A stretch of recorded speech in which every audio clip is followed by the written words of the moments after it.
blood is a biological record of a debt you never asked to incur. We're told that family is an obligation, a sacred bond that overrides justice. But what happens when the person who gave you life spent that life deceiving you? I didn't come here to be a villain. I came here to claim what the law says is mine, even if it means impacting a house I never knew existed. The mahogany desk in my father's study felt like a tombstone, cold and unyielding against my palms. For 30 years, I played the role of the perfect heir, enduring his icy silence and impossible standards because I believed the reward was a legacy built on integrity. But the man who demanded perfection from me was a hypocrite who died with a second set of keys in his pocket. The lawyer's face remained a mask of professional indifference as he slid the deed across the table, revealing a name I had never heard of.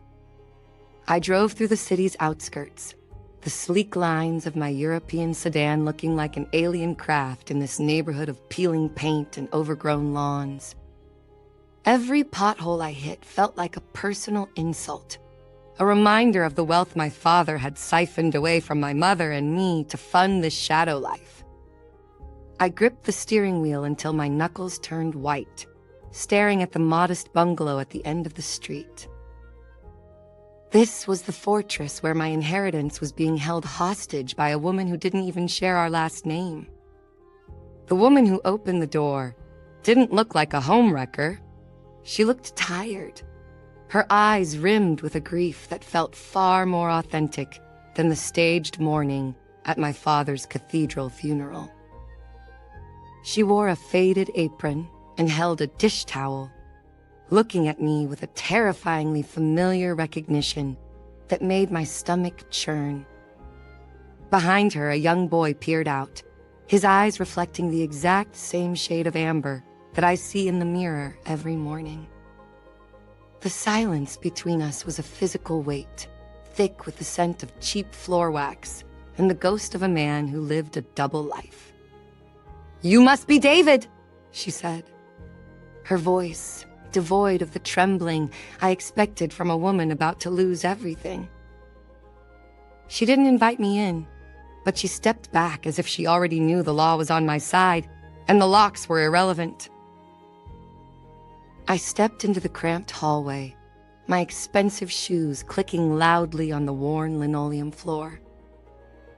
The walls were covered in framed photos of my father, but he wasn't the grim, distant man I knew. He was laughing, his arm draped around this woman's shoulders in a way he never touched my mother. I laid the eviction notice on the scarred dining table, the legal jargon cutting through the warmth of the small room like a serrated blade. I explained that the house was tied to a trust that belonged to me, and that their presence here was a clerical error I was now correcting. The boy sat on the sofa, clutching a stuffed animal, his gaze fixed on the floor as if he could disappear into the carpet. I kept my voice flat and clinical, treating this like a business merger rather than the destruction of a childhood. The woman didn't scream or plead. She simply sat down and looked at the paper as if it were a foreign language she had no interest in learning. She told me that my father had promised them they would always be safe, a promise that carried no weight in a court of law. I reminded her that my mother had spent decades building my father's reputation while he was playing house in a zip code he lied about visiting.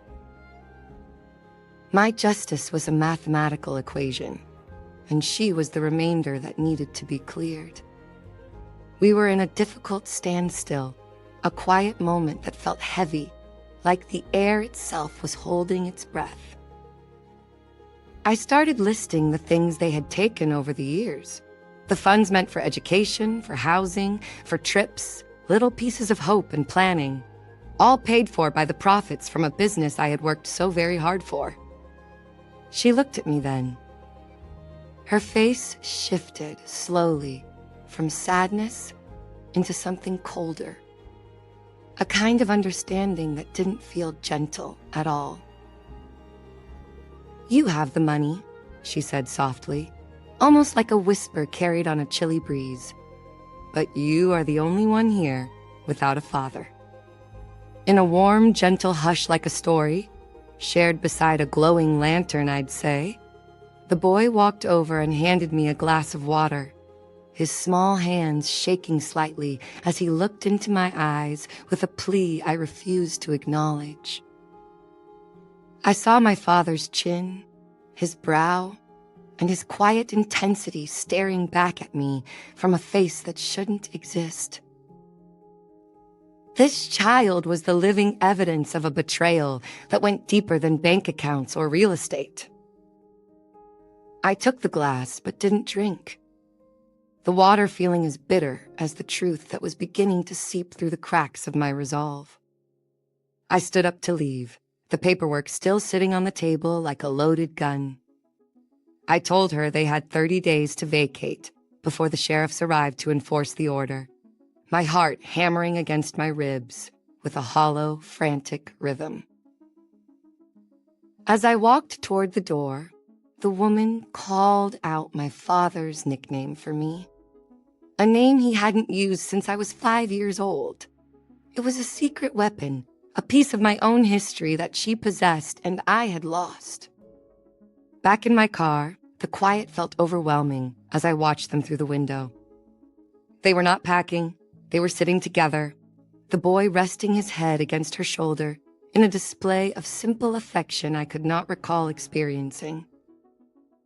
I had the ability to cause them significant trouble by Monday, and all rational thought told me it was justified. But as I started the engine, the success I had worked for felt like a burden, heavy and unpleasant. I stared at the dashboard, realizing that if I won this battle, I would be the one left standing alone in a mansion full of shadows. The law said I was the victim, the rightful heir who had been cheated out of a fraction of a fortune. But as I looked at the little bungalow, I wondered if my father had been paying for a home, or if he had been paying for a sanctuary from the monster he had helped me become. The choice wasn't about the money anymore. It was about whether I wanted to be right or whether I wanted to be human. My phone buzzed with a text from my lawyer, asking if the papers had been served, the blue light of the screen illuminating my face in the darkening street. I didn't reply, my thumb hovering over the delete key as I thought about the boy's amber eyes. If I walked away now, I would lose the status I had spent my entire life building in my father's image. If I stayed the course, I would finally be exactly like him. A man who valued his own legacy more than the people he left behind. The streetlights flickered on, casting long, distorted shadows across the pavement. I realized that my father's other family didn't just have his money, they had the version of him that I had spent 30 years trying to earn. Tearing them down wouldn't give that man back to me. It would only ensure that no one else got to keep him either. I put the car in gear, the engine's purr the only sound in the quiet neighborhood, and I began to drive away from the life I thought I knew. I reached the end of the block and stopped, my hand trembling on the gear shift as the weight of the decision settled in my gut. I could turn back and apologize, or I could keep driving and let the legal machinery I set in motion finish the job. My father's ghost was in both directions, waiting to see if I would follow his lead or break the cycle. The rain began to fall, blurring the world outside into a smear of gray and neon, mirroring the chaos inside my own head. The lawyer's office the next morning felt sterile, almost like all the warmth had been swept away. I sat across from a man who specialized in legal documents, his eyes scanning them so intensely It was as if the pages might flutter under the weight of his gaze. He told me that the woman had no legal claim, that the child was not officially recognized, and that we could remove them by the weekend. I nodded softly, but my mind drifted floating back to the way the boy had looked at me with pure, open curiosity. Every word the lawyer spoke felt like a layer of ice forming over my heart, sealing me into a role I wasn't sure I wanted to play anymore. I spent the afternoon at my father's firm, wandering through the glass-walled corridors where everyone bowed their heads in a soft, practiced sort of hollow respect. I was the successor, the one who had inherited the throne, but oh! The chair in the corner office felt as though it were made of jagged glass. My mother called, her voice sharp and brittle, asking if I had taken care of that stain on our history yet. She didn't want justice. She wanted a scrubbing of the record, a gentle but complete erasure of the decade my father spent being happy without us. And in that moment, I realized our family was held together only by the quiet gravity of our shared resentment, a cold little bond that demanded the destruction of anything warmer. By midnight, I was back in the outskirts, my car parked a block away from the bungalow as the rain turned into a rhythmic drumming against the roof. The lights were still on inside, casting a soft amber glow onto the wet grass that looked inviting despite the rot in the porch steps. I watched a silhouette move past the window. The woman, probably folding laundry or cleaning a kitchen that would soon belong to a bank. I had the power to stop the clock, to tell the lawyers to stand down, but doing so would be an admission that my mother's misery had been for nothing.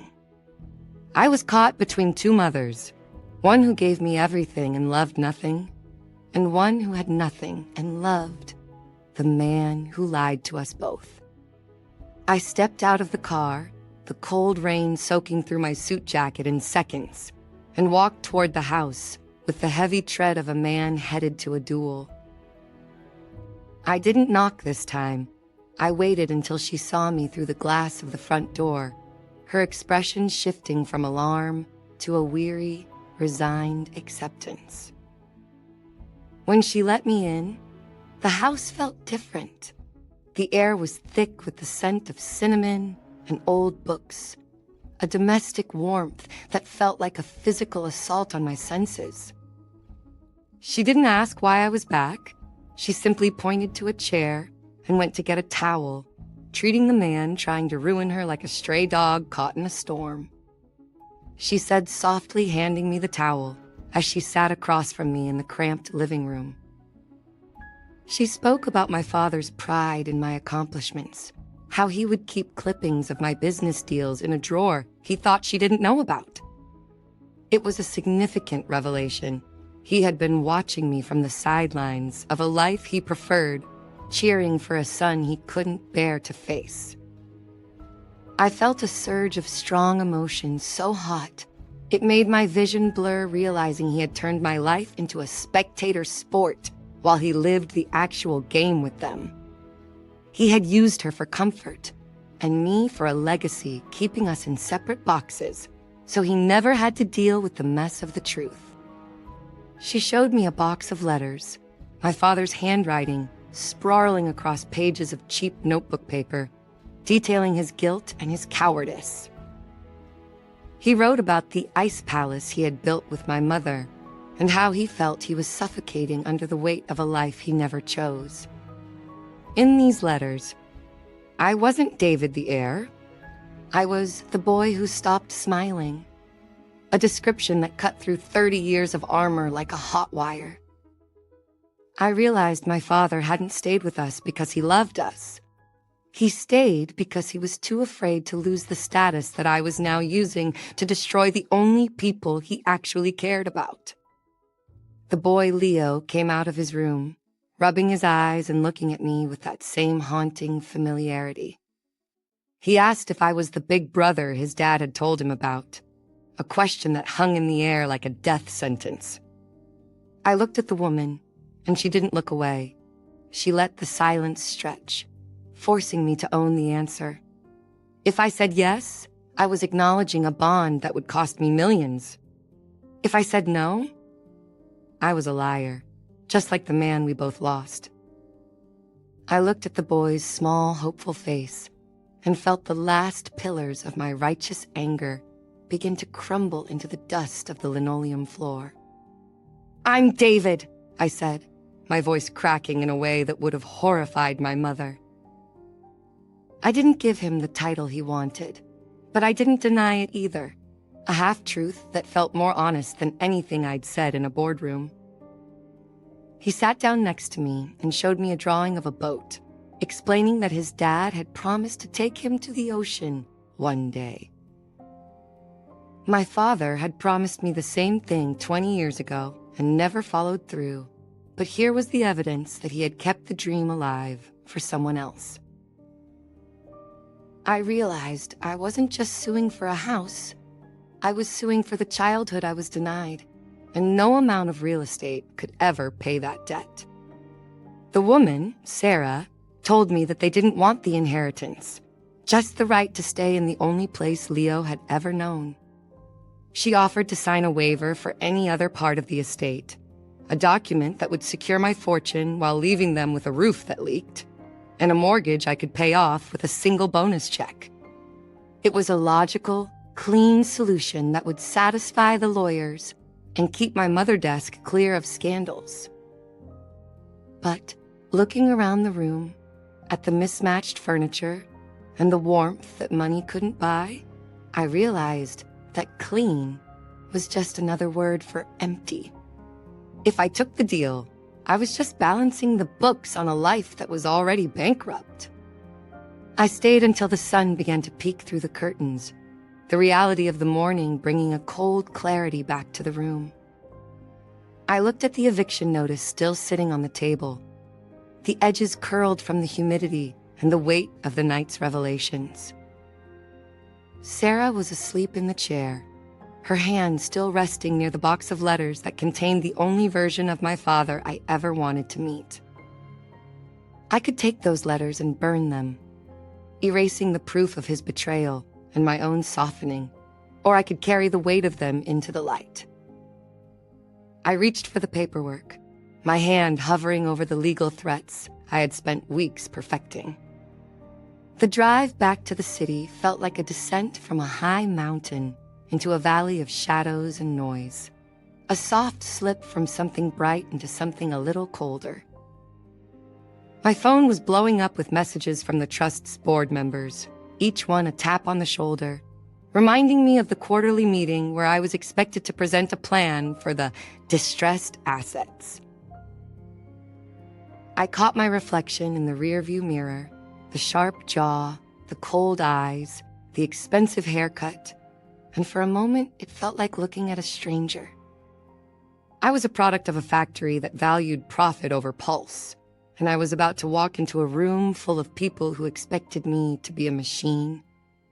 The bungalow was miles behind me now, but the smell of cinnamon and the boy's amber eyes felt as though they were still sitting right there in the passenger seat, lingering like a warm memory that refused to fade. I walked into the boardroom, the air conditioning hitting me like a physical wall of ice. My mother was there, sitting at the head of the table in a suit that cost more than Sarah's car. Her eyes narrowed as she waited for the important decision. The lawyers opened their laptops, ready to finalize the paperwork that would resolve my father's issue from the ledger once and for all. I looked at the deed in front of me, the legal description of a home that was currently housing the only brother I would ever have.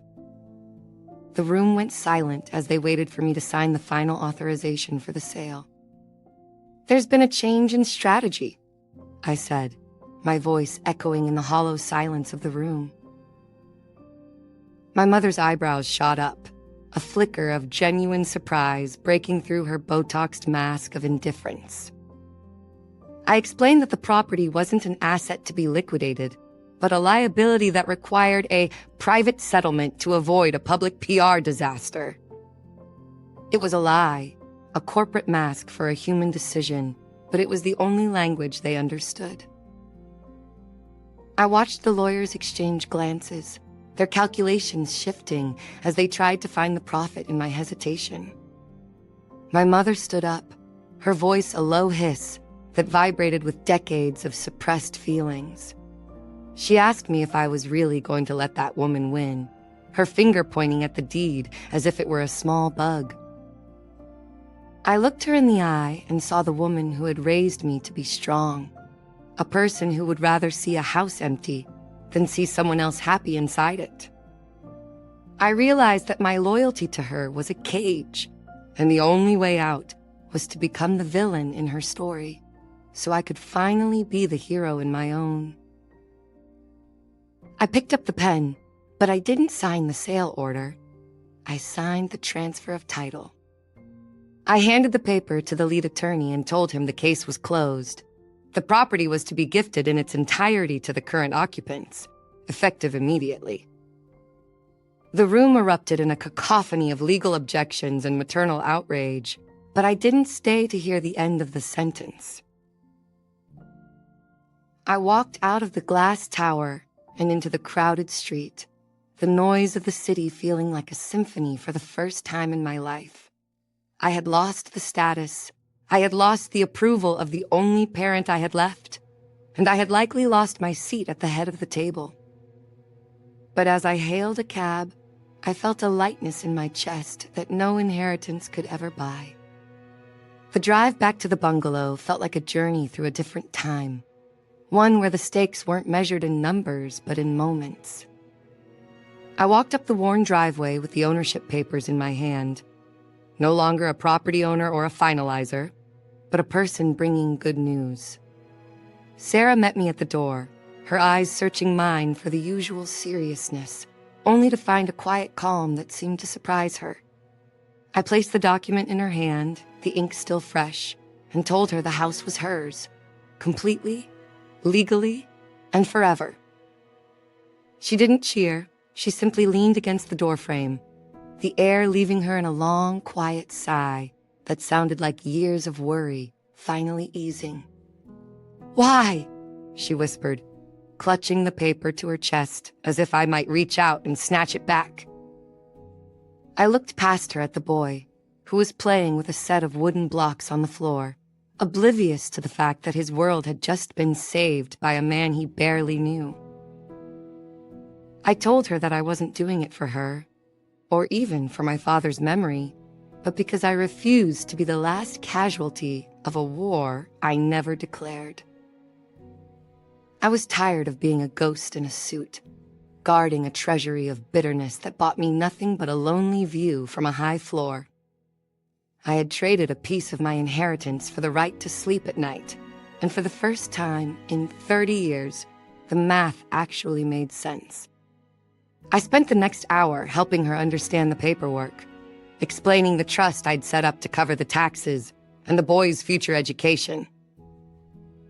It was a drop in the bucket of my father's estate, a rounding error in the grand scheme of the firm, but it was a life raft for this family.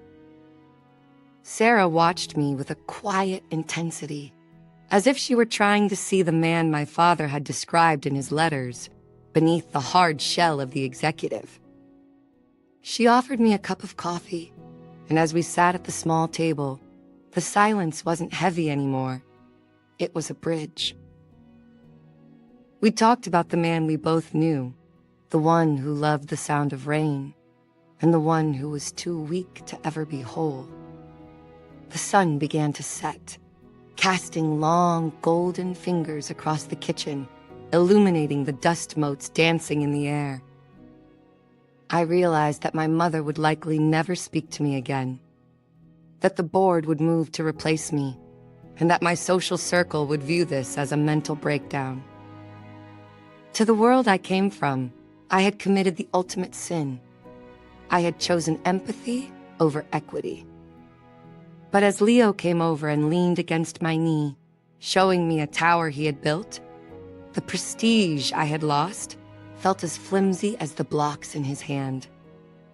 I was a brother now, a protector of a secret that no longer had the power to destroy me because I had brought it into the light. I walked to my car, the evening air feeling cool and sharp against my face, a stark contrast to the stifling heat of the boardroom. I looked back at the house one last time, seeing the three of us reflected in the window for a fleeting second. A broken family that had somehow found a way to be a different kind of whole. I didn't have a plan for tomorrow, no meetings scheduled, and no enemies left to conquer, and the uncertainty felt like a gift. My father had lived a double life because he was a coward. I would live a single difficult life because I was finally brave enough to be honest. I started the engine and drove toward the horizon, leaving the golden child behind in the rearview mirror. Is family defined by the blood in your veins or the truth in your heart? In the gentle hush of life's unfolding stories, David gave up a fortune to save a family he was supposed to hate. Would you have signed the papers? Or would you have taken what was legally yours? Leave a comment below. Does a secret family deserve a seat at the table? Or are they just a mistake to be erased?